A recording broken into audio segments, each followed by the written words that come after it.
In this tutorial, we'll see an overview of the pattern scoring screen and the class scores screen, as well as the interactive features present in them. When we're ready to start scoring a pattern class, we select the class name from the class list table. First, you'll notice a round button in the upper left corner of the screen with a lowercase I in it. Wherever you see this button in the app, when you press it, you'll be presented with a guidance sheet for the selected association rulebook and class. In this case, we're about to judge a PTHA showmanship class, so we're presented with the penalty values for showmanship as we would find them in the PTHA rulebook. We can tap anywhere on the screen to be brought back to the previous view. When we're ready to begin scoring a run, we can tap on the entrant number box, enter the exhibitor back number and press enter, and tap Begin Scoring. Or we can simply begin scoring without entering a back number, which will then be prompted for later on. This is the pattern scoring screen. On the left side are our penalty values, on the right side are our maneuver or obstacle score values, and in the center is the image of the pattern with the current maneuver highlighted, and the maneuver description for the current maneuver also highlighted. As before, the information button is present to provide the penalty values applicable to PTHA showmanship. The penalty score values increment each time we tap them, and the count for the penalty value is displayed in the upper right of the button if there are any. We can reset the count for a particular penalty value by pressing and holding that penalty value button. You'll notice that the number below the information button updates each time we press a penalty button.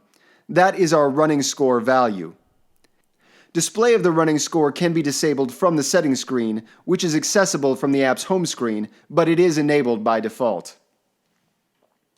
In the bottom of the screen, we have 4 buttons.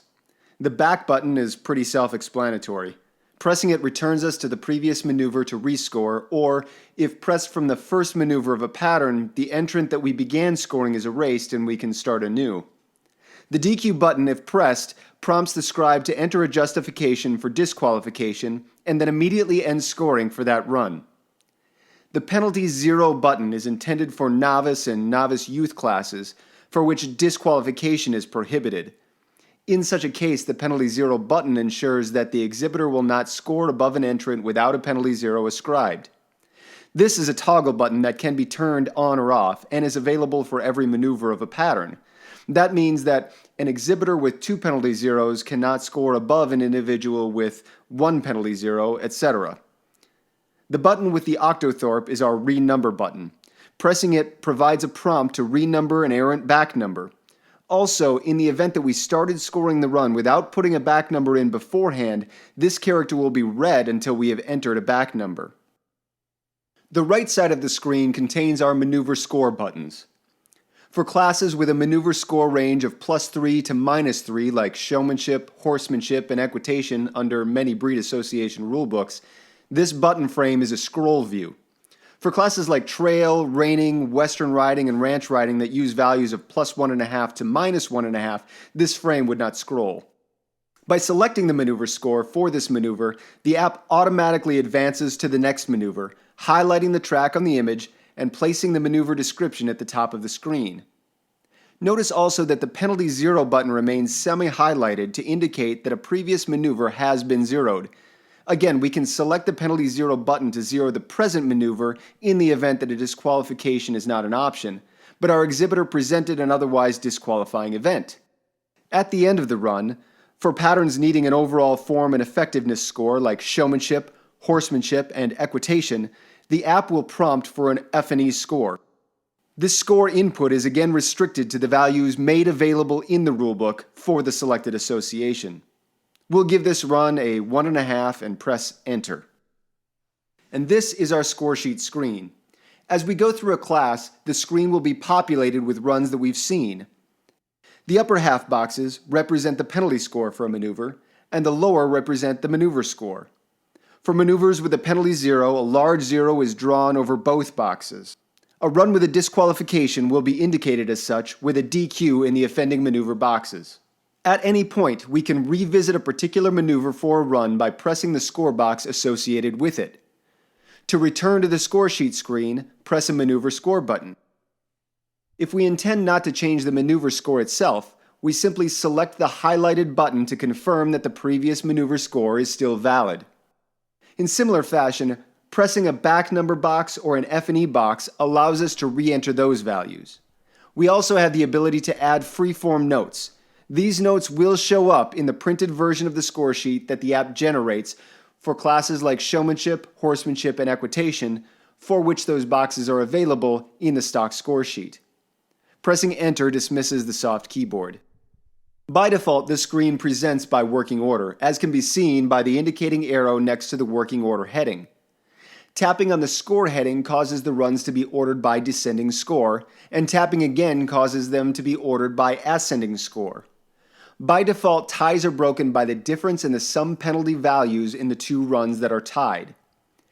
If those are equal, the app then goes to the overall form and effectiveness scores to break the tie. Note that the order of these two tiebreaks can be reversed by selecting the Use F&E in Tiebreaks setting in the settings screen of the app. In the event that neither option can break a tie, the judge has the option of prioritizing maneuvers using the aptly named Prioritize Maneuvers button.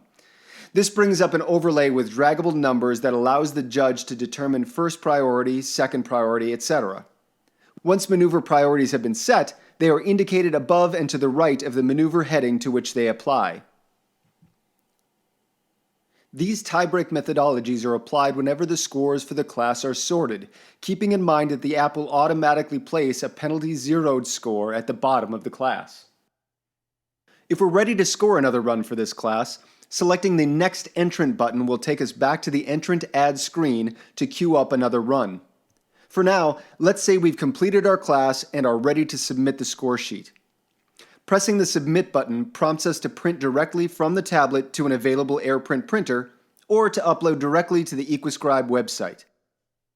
Note that a valid internet connection is necessary to upload a score sheet, and an available AirPrint printer must be present on our local network in order to print directly from the tablet.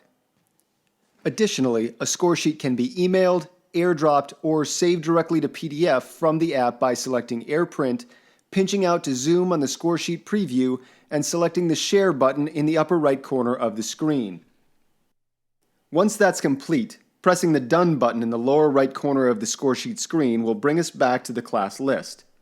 Once we have submitted a class, a check mark shows up next to that class name indicating that the class is complete and we're ready to score our next class.